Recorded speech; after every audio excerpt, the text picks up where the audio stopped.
fired up now. I swear to God, man. No matter what kind of mood I'm in and whether I'm ready to do it, you hear that 7 seconds of drums, I'm fired up. And I am fired up. It's Thursday.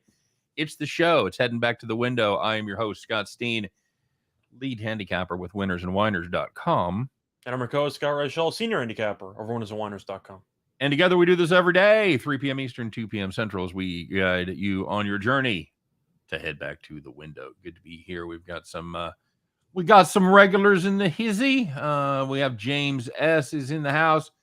Says really appreciates the free information. Had the Buffalo game earlier. Based it off the article over there at the website. Yeah, there you go. We probably don't talk about the website enough. It's definitely the straw that stirs the drink. Winnersandwhiners.com, our sister site over there at statsalt.com, where you can find some of Reichel's finest work as well. So very good. Thanks for the kind words, James. Bryce Multane in the house. How do we like the Stanford game tonight? We will get to that. JC Stone, we're ready to rumble. That's right, baby. It's Thursday. 5 waiting like 1 smash. Let's go, JB. You keep them on it, brother. Brandon Cooper says, let's get it. Magellan Sports, the farm keeps cashing. That's right. We're going to have to buy another fucking combine, Scott. We got a lot more farmland, buddy. So, yeah, there you go. Beans and cornbread. What's up, man? Matty Diggins self discovered you guys yesterday. You're killers. Thanks, Matty. We appreciate it, man. Welcome aboard. Tell your friends. How'd your day go yesterday, Skeets? It was kind of a classic, I'd say, YouTuber recap where you hit everything that nobody else saw you hit, and then the one play you gave out. Of course, you know, if it was a player prop for the farm, usually I'm kind of the heads of that operation just because that's usually how it goes. So the farm play worked out well. You get up and you're staying up all night and doing the research because you're doing your thing there a couple days a week where you give out the player props. So yeah, I have a player prop like podcast I guess to appear on, so I had some research done already, but that worked out. Unfortunately, I hit everything except for the Jazz, and shocker, I gave out the Jazz as my play of the day. Jazz hands, they weren't doing enough scoring late, so they blew a 12-point lead with, I don't know, 5 minutes to go. AD got injured. They still fell apart. So that was a pain in the ass. It sucks, dude. That sucks. Is what it is. We did all right. We was this close from having the perfect 6-0 night. 2-0 premium, went 2-1 on my plays of the day on the deep 3, and it was a bad deal. Northern Alabama, Eastern Kentucky. Northern Alabama had 2-point lead with under 10 seconds to go, and they called a terrible goaltend call where they clearly got it before it hit the backboard on a layup, and just it screwed everything up. And then so Eastern Kentucky's down 3 or down 2. They've got the last rock there, if you will. I've been watching too much curling. About 4 seconds left. They go down, take a terrible 3-point shot, just grazes the backboard, goes right into the guy's hands. He puts it to the stick back with the second left.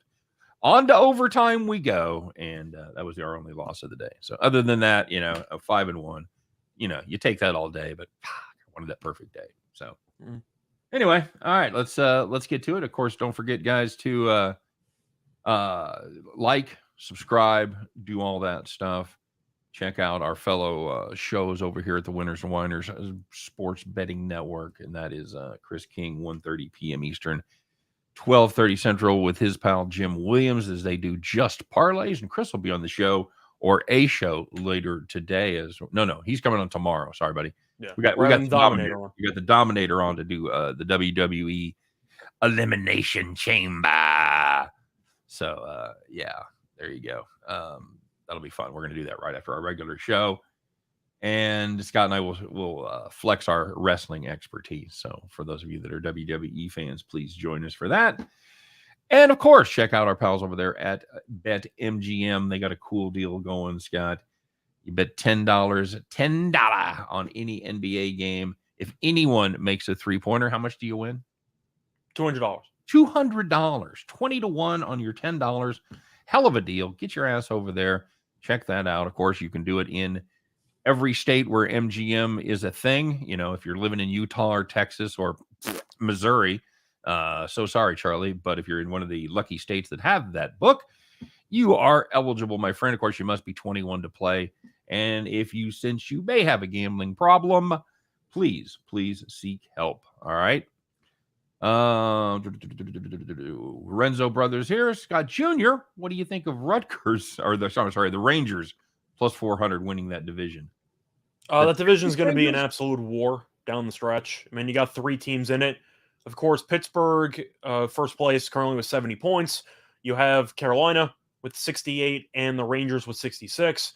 You got to keep in mind games played, because Pittsburgh has played 2 more games than New York and 3 more games than Carolina. The Rangers at plus 400, I don't hate it. They've won 3 straight. They have probably the Vezina winning goalie in Shostegen. If I had to pick one team to win it, I would pick Carolina, just because they're 2 behind Pittsburgh with 3 games in hand, which is a hell of a spot for them. But I do think you're looking at a spot where if Igor can keep it rolling, the Rangers are definitely going to be in it until the final week of the season. So I do think you're getting a pretty nice plus price. Well, I'm no hockey expert here, and I think you've touched on one of the important things is the games played and games remaining, but you also obviously have to look at strength of schedule and who they play and what they got left, and how many matchups between those 3 teams are happening. Somebody asked about the Stanford game tonight. Scott, they're taking on a Utah squad that doesn't win, but they do cover a little bit. They've covered 3 straight, and some might have had Colorado last game as a push, but I had 5. But anyway, going up against this Stanford team, who's been I don't know, would you call them a frustrating team to try and handicap? I just think they're pretty mediocre. I mean, they're pretty good at home, but not good enough to cover when you want them to. Right. But they're not bad enough to not cover when you don't want them to. So they're kind of somewhere in the middle. Kind of inconsistent then. Yeah. I don't know, man. I faded this Utah team with Colorado, and again, that didn't work. Stanford might be missing a couple of guys. They have a couple of people who are questionable. Nothing like serious, but a couple of bench guys who play some. O'Connell and Tate are both questionable for the game tonight. A couple of guards. For me, it's Stanford or pass. I still, at the end of the day, despite the fact they've covered 3 straight, a nice performance against Oregon, by the way. Utah losing by 3. I don't even know what a good performance against Oregon means in the grand scheme of things either. Fair enough. Stanford or pass. As far as the total goes, again, this is a Utah defense, other than Oregon State, who doesn't score. They haven't done much here lately since they had a nice game against UCLA. I've got to play the over here, buddy. Yeah, for this one, it was one of my close plays for my play of the day, which means this one will probably win because I didn't give it out. I'm going to go with Stanford. Okay. I feel like it's a spot where even though Stanford's inconsistent, Utah's, what do they have, 2 wins in conference play? Yeah, yes, I believe. It's not pretty. So Utah is 2-13 in conference play, 5-10 against the number. The line's a little short, taking a home team against a 2-13 team in conference play. See, that's what it looks like to me. It just feels trappy. Carrot said his chicken says that Penn State covers, and that's funny, Scott, because you and I almost did a heat check and gave out 2 farm plays because that Penn State game that we liked, it starts like at 4:00, so it starts soon. We both like Penn State there, but we decided not to do it and just tell you about it. So if you do like Penn State, I think that's a good spot for them against the Gophers. The problem with that matchup is Penn State's the Gophers have won 1 time in the last 7 games. It was against Penn State, so I'm not sure what to make of that. They shot fucking 50% from 3-point land. Big Ten home team, though. I mean, I'm expecting Penn State to play a lot better. But yep. Renzo Brothers has been watching Champions League. Move the show until 2:00 until the Champions League in. We do it, except then we're going to trample on just parlays. So can't do it. Super Sly in the house. What's up, buddy? Good to see Super Sly here. Renzo, I'm still salty, by the way, that I said on air I thought Real Madrid and PSG would tie, and then PSG scored a goal in the 94th minute when it was 0-0. And they did not tie. That hurt a little bit, but oh well. I see he's on the Bucks money line tonight and the Oregon money line. I can't find this Oregon game. Who's Oregon play tonight? Oregon is facing off against Arizona State on the road. I put it in Control 5, and of course Oregon State comes up. There it is. Oh, throwing 5 to the Sun Devils that can't score. But Oregon. Listen, if you want to make money gambling on Oregon, I'm rooting for you. I'm done. They win, but they don't cover. I think a money line's a good play there. I think that's fine. I think if you're going to get involved with Oregon, fuck the points because they win, but for the most part they don't cover. And then they lay those eggs like they did against California, where you just go, I don't even know what I've kind of approached the Pac-12 with the exception of UCLA and probably Arizona, that you're looking at a spot where during the football season, I just had no action on the entire Pac-12 because it's a psycho conference. I feel the same exact way, and even with some UCLA sprinkled in there, Arizona, for the most part, has been a world beater. So they've been pretty good. Yep. But every other team in there, I mean, box of chocolates. Brandon Kubas showing off his diversity. He did the NCAA basketball, NBA, NHL parlay yesterday and cash. You ought to get an extra bonus for that. They really should. Mastering of 3 different disciplines there. Yeah, I'm cool with the Bucks and the Ducks, and that's what the Bucks and the Ducks. Yeah, as long as you don't get fucked, that's all right. Yeah, if you want my thoughts on the Oregon game, though, Arizona State money line. Screw it. Really? I don't like either team. Arizona State at home occasionally shows up. Give me the value at plus money. Who gives a damn? Okay. The Pac-12. It's where common sense goes out the window. Let's go. That should be their like catchphrase. Because no matter what you think you know about the Pac-12, you don't. You don't know nothing. You don't. All right, buddy. Well, let's take a look at yesterday's action. We'll see how it worked out for the various people. You know who you are. Let's find out, Scott, who took it in the shorts and who took it to the bank on the Thursday version of Call the Caps. All right, my friend. Well, we're going to take a look to start it all off. Where are we going? It's the NBA. Yeah, we are going to the NBA. Jazz on the money line. Hey, deja vu all over again. Jazz led by 12 with 5:58 left in the fourth quarter. Better than halfway done right there, folks. Doing the math for you. Lakers closed the game on a 26-9 run.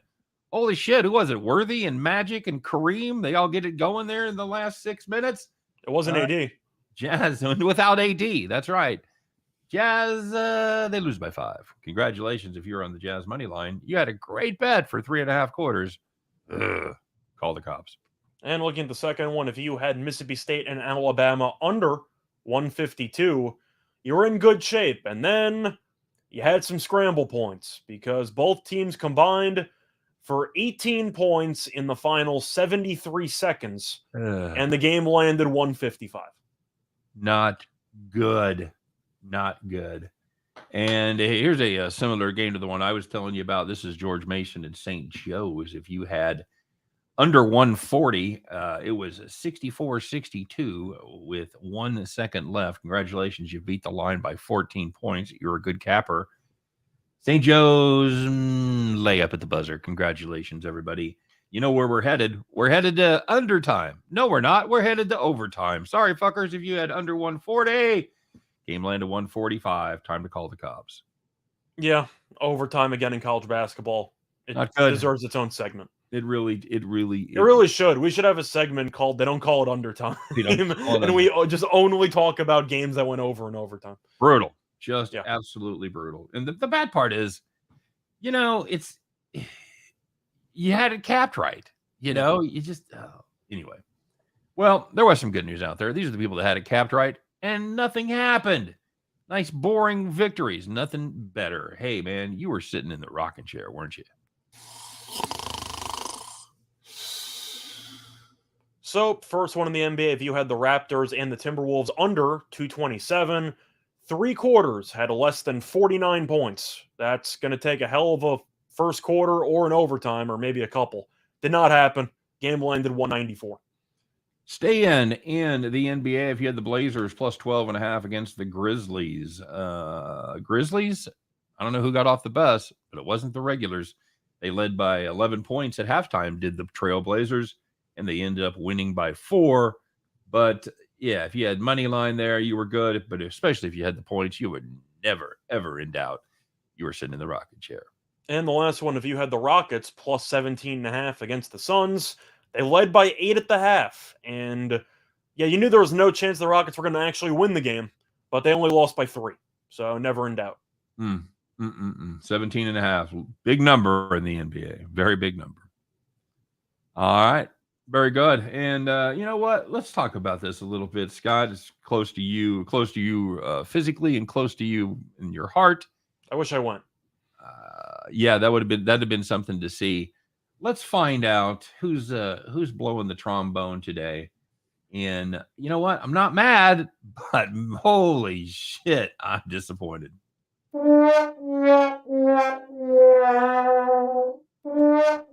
Almost. You get 1.5. I'm going to let you talk about it, Scott. So, in the NBA, there were a couple of games on TV last night. Both of them turned out to be pretty good. However, the first game between the Knicks and the Nets was really a tale of two halves because the Knicks were leading by 28 points at home against the Brooklyn Nets. Of course, no KD, no Kyrie, no Ben Simmons. You get the gist.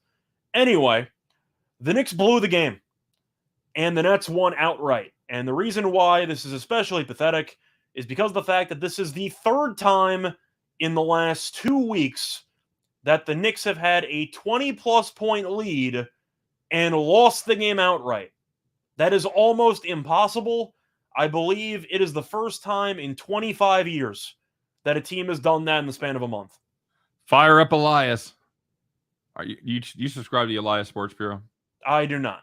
I don't either. Yeah, I let ESPN just tell me their random stuff like 2 times every week. I follow on Twitter though, so that's close. You find okay, out. That counts. That's I wish I had a bureau. That's awful, dude. That's just. I didn't know how you do that. How'd they do it, Scott? I didn't watch that game. How did it go? They got extremely stagnant offensively. Randall at 30 and 10. He had most of it in the first half. And the fourth quarter, they got outscored by, I believe it was 17. But they just stopped. They just really stopped doing much offensively. It's like they kicked it on autopilot, and the Nets decided to keep battling. But that's the thing that we got to talk about, because I know that coaches tend to get a pretty long leash in most organizations, and especially after making the playoffs somehow last year. Right. Thibodeau has to be fired, right? I mean, you can't blow 3 separate 20-point leads in the span of 2 weeks. I don't know how you keep your job. What was he, third in Coach of the Year voting? Second? He won. Oh, that's right. That's right. He did win, didn't he? He won. I thought Monty Williams should have won, but they gave it to Thibodeau. Yeah, you don't. I'm just asking. You don't fire the Coach of the Year 2/3 of the way through the season, or 5/8 of the way through the season. I just don't know who else you blame for this many blown leads of 20-plus points. Blame him and have him fix it. You're not going to fire the coach. Okay, I'm just throwing it out there. Yeah, I am curious if the Knicks are this big of a disappointment because they had expectations for once in their lives. You got to at least consider the notion. Okay. In my opinion. We'll see how they end up. I think that's going to tell everything. Define end up. Like, they're clearly not going to make the playoffs. Like, their odds to miss the playoffs are minus 5,000. You're going to need a rally, buddy. I don't need anything. I'm living the dream. No, they're not going to. They're most likely not going to make the playoffs. But if they've got to put together some sort of finish here that makes it look like they're engaged and have a future going forward, and they at least have the right pieces. They're engaged for a half. Does that count? No, it does not. As Okay. we've learned. Ninjas minus 32. This is Gonzaga minus 32. Said way too many points. But we disagreed on how Gonzaga would hypothetically cover. I said they would need to score about a hundo to cover. They didn't get to a hundo, so they didn't cover. You talked about the defense. The defense didn't play well either. So we were both right on why that just didn't really work. What was the final in that one? I saw the halftime score. I didn't. What they win, like 88 to 68 or something? Okay. Because what did I call it? 88-55? I think so. but Yeah. the defense didn't do enough, and the Right. offense didn't do enough. So we met in the middle. Yep, exactly. Book that Vegas room already. Are you going? You going or not? Yeah, I decided screw it. I'm in. Okay. All right, good. Where are you staying? That's the real question mark. I got to check the comps. I got to see what I got going for me. Cool. The All thing right. is, I'm using the Caesars app all the time, so I keep building up reward points for using the Caesars thing. I got to see if I can redeem it for a room or something. So I'll figure it out. Eric Nesbitt talking about Rutgers at the rack, easy money. Yeah. Well, we mentioned it. Yeah, we talked about it. I thought that was supposed to be one of the banners that we had. What was that? I thought that was supposed to be one of the banners for like and subscribe. What was? I thought it was supposed to be like and subscribe where you have to fade Rutgers at home. Oh, I did that. Oh, sorry. Yeah, I didn't do I don't that. think you posted that. I didn't post it. There you go. We worked hard on that too. Thanks for reminding me. Yeah. Don't forget to like and subscribe. There'll be serious consequences because if you don't, you're going to have to fade Rutgers at home. Don't do it. Thanks for reminding me. They just win every damn home game. It ranked teams. It's where they go to die. It's so bizarre. It's so bizarre. Don't be afraid to play them on the money line either. I don't care. Unbelievable. Very good. So, all right. What else we got going on? Anybody asking about anything? What have I missed? Carrot giving me on how to save money in Vegas, hang out with the stripper and crash at her place. That'll cost you a dance or two, but that's still a good deal long term. That's a positive EV play. I see people asking about Penn State. I mean, we talked about it earlier, but for the people that just showed up, we both like Penn State. Yeah. Minnesota's a damn lost cause. They're probably worse than Nebraska right now. I got a little bit of cold feet because the only win that Minnesota's had in about a month has been over Penn State. We talked about it time and time again, though. Like sometimes you can toss out the meetings, but for home court in the Big Ten, that's really all that matters. Right, because Minnesota, shockingly, was at home for that game. So UCLA minus 4.5, buddy. I know you're a big fan of those Bruins. I think they're good. I think that I might have overrated them earlier in the year. Washington State's been a team that hangs in there. Do I think they're going to cover? UCLA still has fans at home, right? That wasn't a one-time thing against Arizona. I don't think so. No, as far as I know, I mean, they had fans at the Super Bowl, right? So yeah, I think, let's say yes. It's a really tough spot here. I don't really have an opinion, honestly. I feel like this line's where it should be. I feel like this is going to come down to the wire with the point spread, not the game itself. UCLA should win. But do you think Washington State's going to actually score against this defense? Well, you can ask the same thing about UCLA because Washington State will grind you into dust, man. The only team that's put up more than 64 in the last month and a half or so has been Arizona. So do I think if UCLA doesn't get to 70, are they going to cover? I don't think so. I think Washington State can get. Here's my ceiling for Washington State. So I would decide your bet based on what you think UCLA can do. I think they top out at 65. I've got them in the probably 62 to 64 range. For that I had 62 as the number on my mind. Okay. So if you think UCLA can get to 72 to 74 against this team, then take a shot. If you're thinking, but that's got to be the minimum, I think, for UCLA. And I don't know that they get there. I'm probably leaning. I like the under. I'll play the under here, but I'll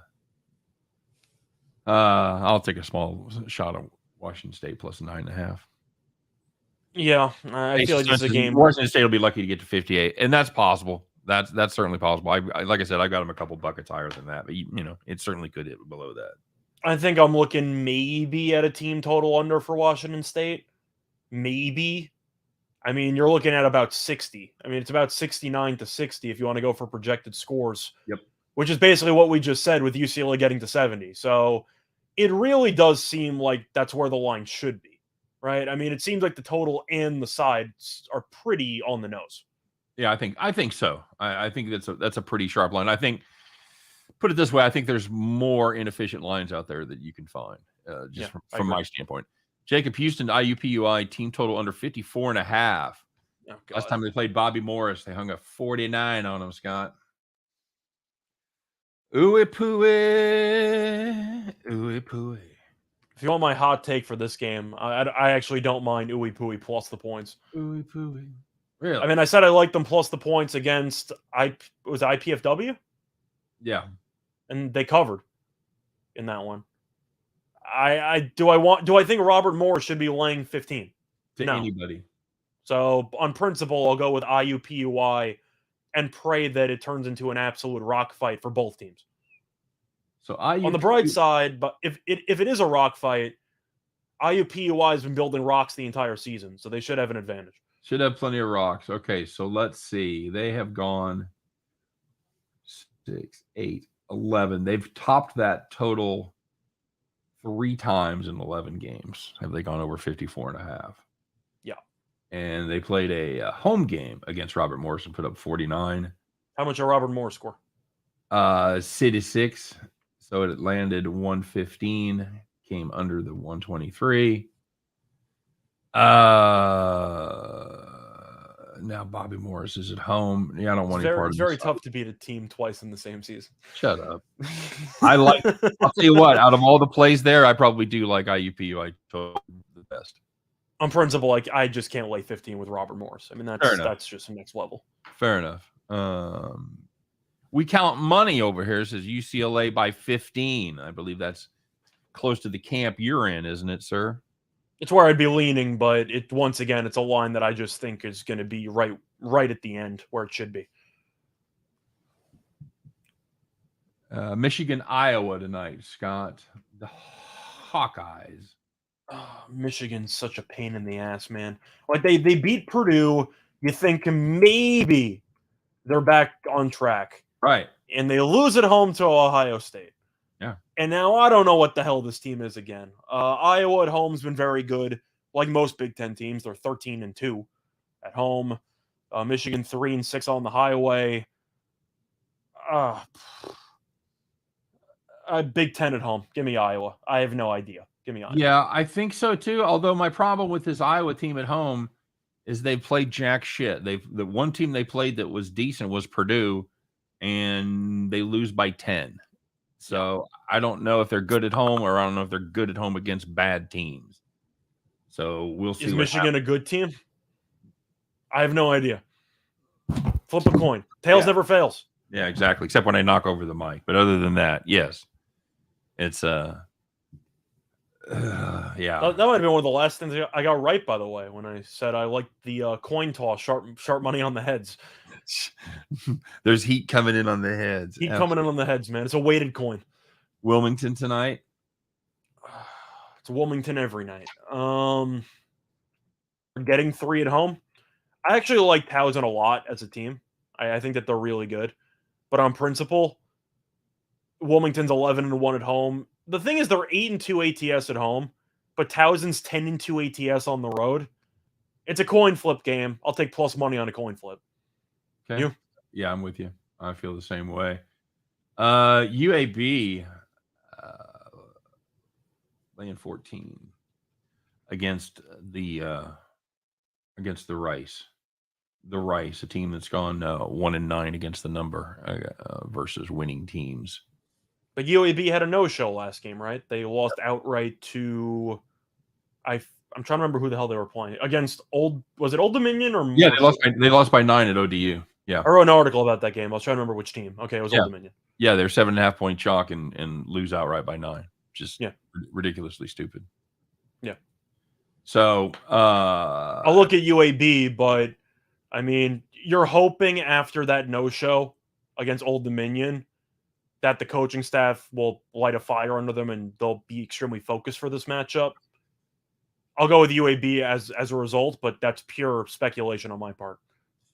You? Well, as with most UAB games, I like the over. Okay. But I think you'd agree, though, that when you're a team that's pretty good in conference and you have that bad of a showing against a team that you probably should beat, usually you see a little bit more focus and effort the game after. Yeah, and they do have a game this season under their belt. It was a home game for Rice, and Rice covered the number. They lost by 5 as 9 point dog. So I think I got a hunch they turn it on tonight. I'm with you. I think a lot of things point to Rice keeping it close, but I think UAB, if they're a good team and they're going to get their focus back, I think this is the game they do it. So I'll take them to cover that big number. I see a hockey comment about the Canadiens taking on the Blues, and the Canadiens have lost about 10 in a row. It feels like 90 in a row. Remember when they were in the Stanley Cup last year? Good times. Yeah, Montreal taking on St. Louis, and St. Louis is minus 280.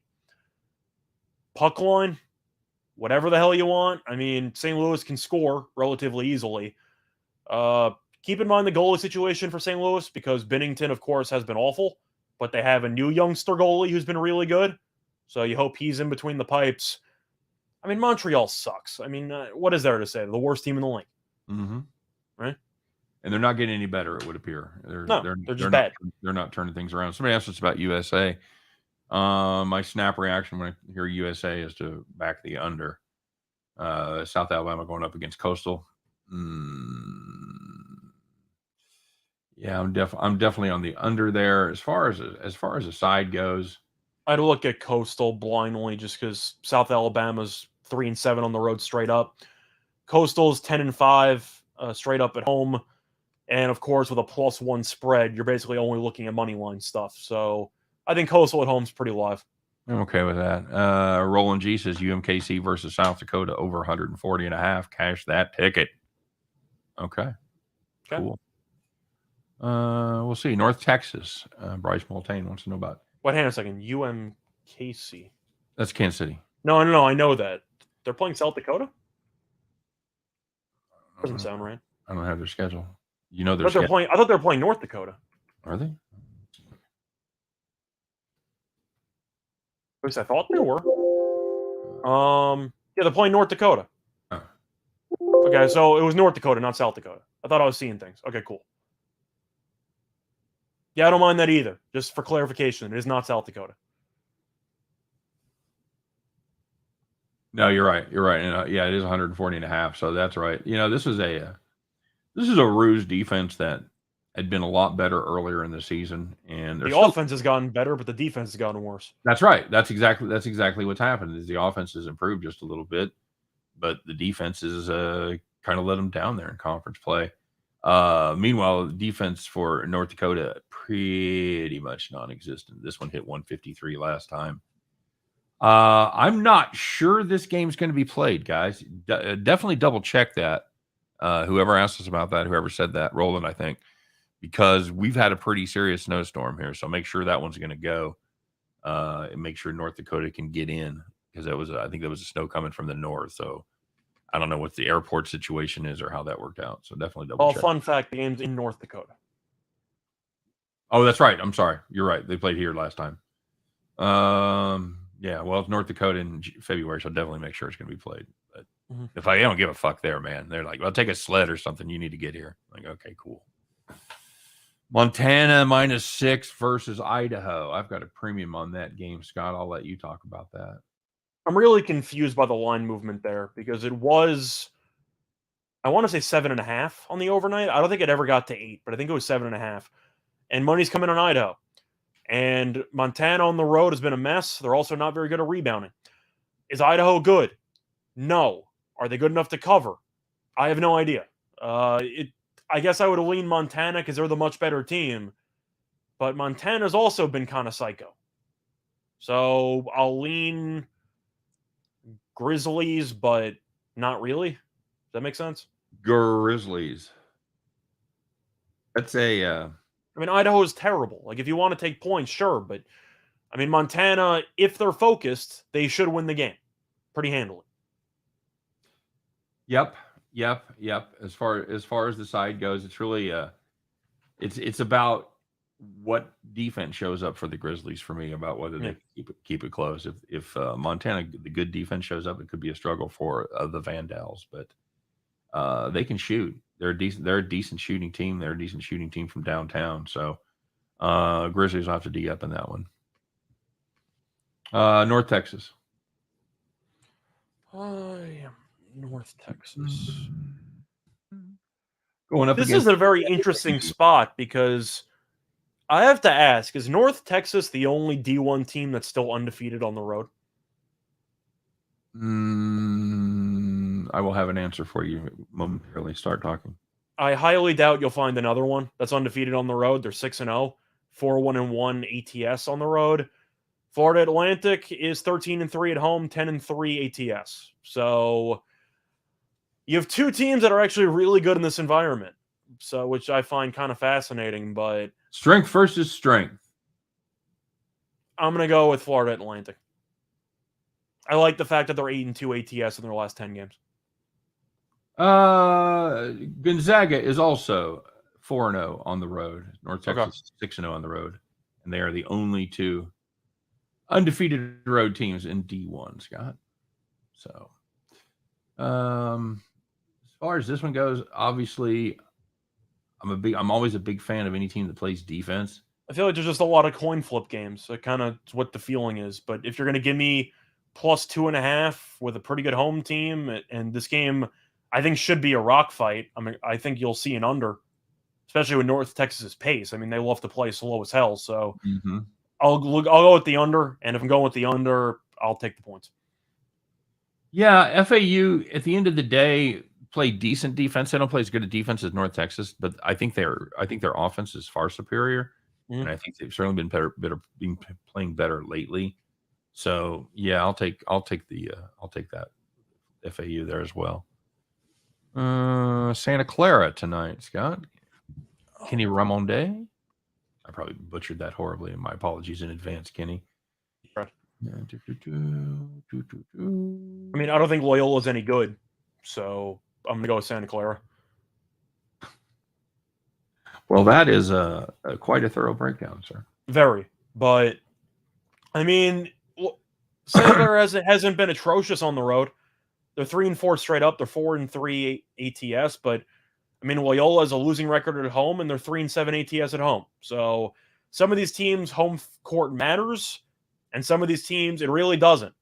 And Loyola seems like a team that it doesn't matter how many fans show up, they're not going to play well. At least that's been my takeaway from this team. Yeah, they were unable to stop them when they played a couple of weeks back. Santa Clara shot 54% from the field and 40% from downtown, and they just clamped down on this Loyola team. They win by 19. Again, you can't really base too much on the previous hits, but putting that together with the fact that this is just a dreadful Marymount team that's lost 7 straight. Yeah, even though you're laying a little wood there in a conference home game, a conference visiting game, you talked about them being the only team that's 6-0 or better on the road. Sure, give me the Gauchos, not the Gauchos. Santa Clara. Broncos. Broncos. Sorry, Santa Barbara's the Gauchos. Oh, sure, of course. Anything we missed here? NBA picks that we like tonight wants to know, Maddie. Great question. Well, we have one for later. We do. So... We do have a little NBA farm rocking there, Scott. Your Nets on a back-to-back against a Wizards team that's also on a back-to-back. Also on, as I was going to say, also on a back-to-back. Also not good. It didn't stop them from going down to the Nets or for the Knicks last night, but. This is a Brooklyn team. We've talked about it before. They've been dreadful for bettors at home, 6-20 against the number. For what did they start? 0-12 or whatever it was. It was an awful start. Wasn't good. But the thing is, you're looking at a spot where, based on the current rosters, I know that Kyrie played in the last meeting, but the Nets were missing about half their team. Do you think this Nets roster right now is better than this Wizards roster? I think it is. Yeah. Without Beal and without Porzingis, yeah, they don't have anybody. I mean, Kuzma's good. That's it. Yeah, but the Nets don't have a great player. But Patty Mills is usually pretty good. Seth Curry, they got Drummond. Even Cam Thomas was good. Can I go off on a side rant here, real quick? Yeah, if you want to. Well, Ben Simmons has been traded, and he's still out. And why is he out, Scott? What's it officially? Why is he out? Is it conditioning? Conditioning. Okay, so here's my rant. You haven't played basketball since July. When did the finals end last year? July. It was late. It wasn't the finals. They lost to the Hawks in the second round. Right. Okay. Since the playoffs ended for you. Very good. He's been practicing, so why can't he just play? You've had all that chance to keep yourself in shape. I know, yeah, he's not in game shape. He's not. Fuck it. Do stamina drills. Run your ass off. Get in. For fuck's sake. Why define game shape are you not ready to go? I don't get it. Hasn't there been videos of him like playing pickup ball? I know it's not the same as an NBA game, but if you're going up and down the court, it's the same dimensions, you know? Yeah. Like, I feel like you should be ready, but whatever. Anyway, I'm going with the Nets. David wants to know about who asked about it? I didn't see who asked about it. About the Colorado California game. I like the over there as well. It's another Pac-12 game. Have fun. Well, you just don't watch the games because you're on the East Coast. But it's not a matter of watching the games; it's a matter of telling that every team's a bunch of psycho teams. Milwaukee laying what seems to be a pretty short 6.5 to Philly. Hello, psycho teams. What about the 76ers there, buddy? This is my okie doke special of the night. I like Philly plus the points. They could easily get buried. Don't get me wrong. Like, we saw them lose by 48 last game to Boston. But the fact is, I think this is a very good buy low spot for a team that got embarrassed on national television. And I feel like if the Sixers had lost to the Celtics by, let's just say, 3, what would Milwaukee be favored by? Maybe 3, 4? No, I still think less than that. I think 4.5, 5. Okay, so you think that the blowout only resulted in about a 1.5 point bump? I do. I just think it's inflated, but at the end of the day, I think that the Sixers are still professionals. They got embarrassed. I think they'll show up with a lot more energy and a lot more focus in this game. And Milwaukee, I know they're the better team. Giannis had 50 last game.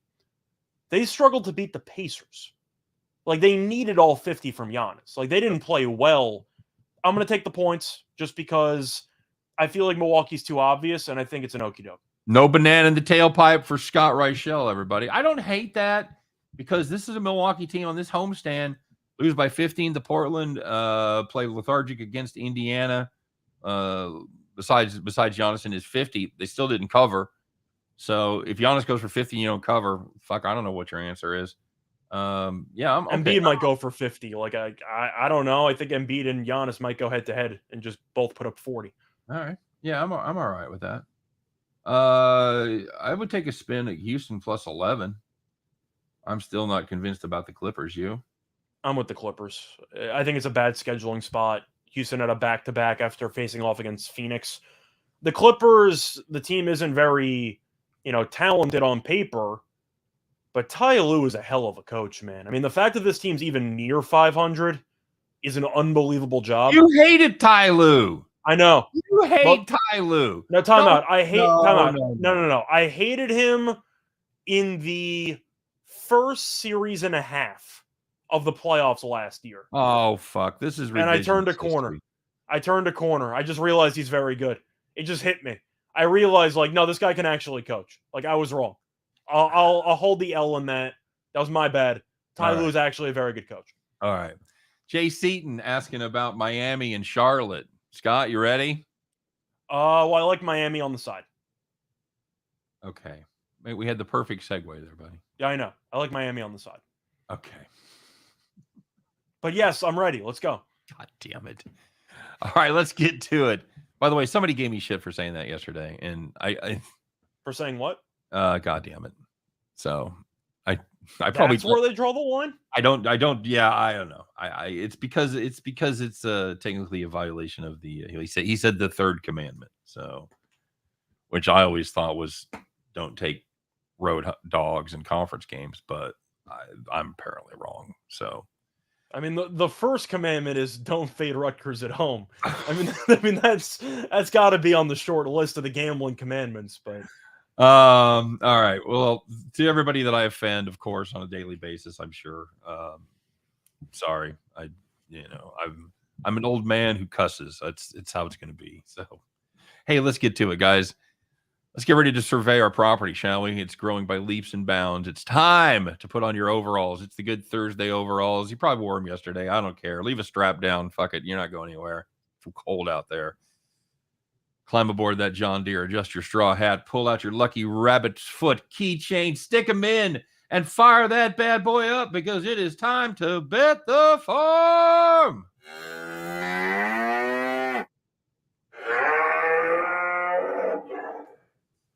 All right, Scott, we did have a bet the farm play yesterday. How'd that work out?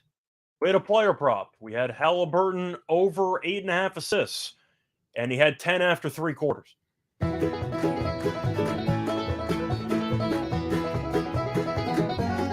Yeah. I haven't been so happy with Halliburton since Dick Cheney was in charge. Thank you. Good night, everybody. Scott, tell us, what do we got for Bet the Farm tonight? So we're going to go to the NBA, and this is going to sound a bit dangerous because one of these teams you generally don't want to bet unders with, but we're going to do it. It's going to be the Heat and the Hornets, and we like the under 226.5 at -110 on BetMGM, mostly because of Miami. Each of Miami's last 8 games have had less than 226 points. The Nets game that they had landed exactly 226. All the other games were pretty much either 210 or really just below. They have a lot of low-scoring games. Miami, great team to bet unders with. They're ranked 6th in defensive efficiency and 29th in pace. So I expect them to try to slow it down. This is going to be the 3rd meeting this season. And each of the first 2 meetings have had less than 214 points. And the under is 23-9 in the last 32 meetings in Charlotte. That is a huge sample size. I like the under. I do think you're going to end up seeing Miami dictate the pace. They'll play good defense. And I know the Hornets game had 240-something last game. Reminder, you had 30 points in overtime. So that game was headed under against Minnesota. I think this line's a bit off. I expect this to finish somewhere in the 210s. Dangerous game. All right. Yep, that's it. That's it for Bet the Farm, man. It's we're gonna step out there a little bit. We do like that one. It's the Heat's Hornets under 226.5. -110 over there from our friends at BetMGM. That's going to bring it to a close. That's it for Bet the Farm. That's it for the Thursday edition. Another one in the can. Thanks for stopping by, guys. We appreciate it as always. For those of you that are wrestling heads, stay tuned. We're going to be right back with our WWE Elimination Chamber preview show here in just a minute. But until then, we're done. You guys have a great day. Thanks for joining us. Don't forget to check us out each and every day, 3 p.m. Eastern, 2 p.m. Central, as Scott and I once again will attempt to guide everyone through the forestry jungle.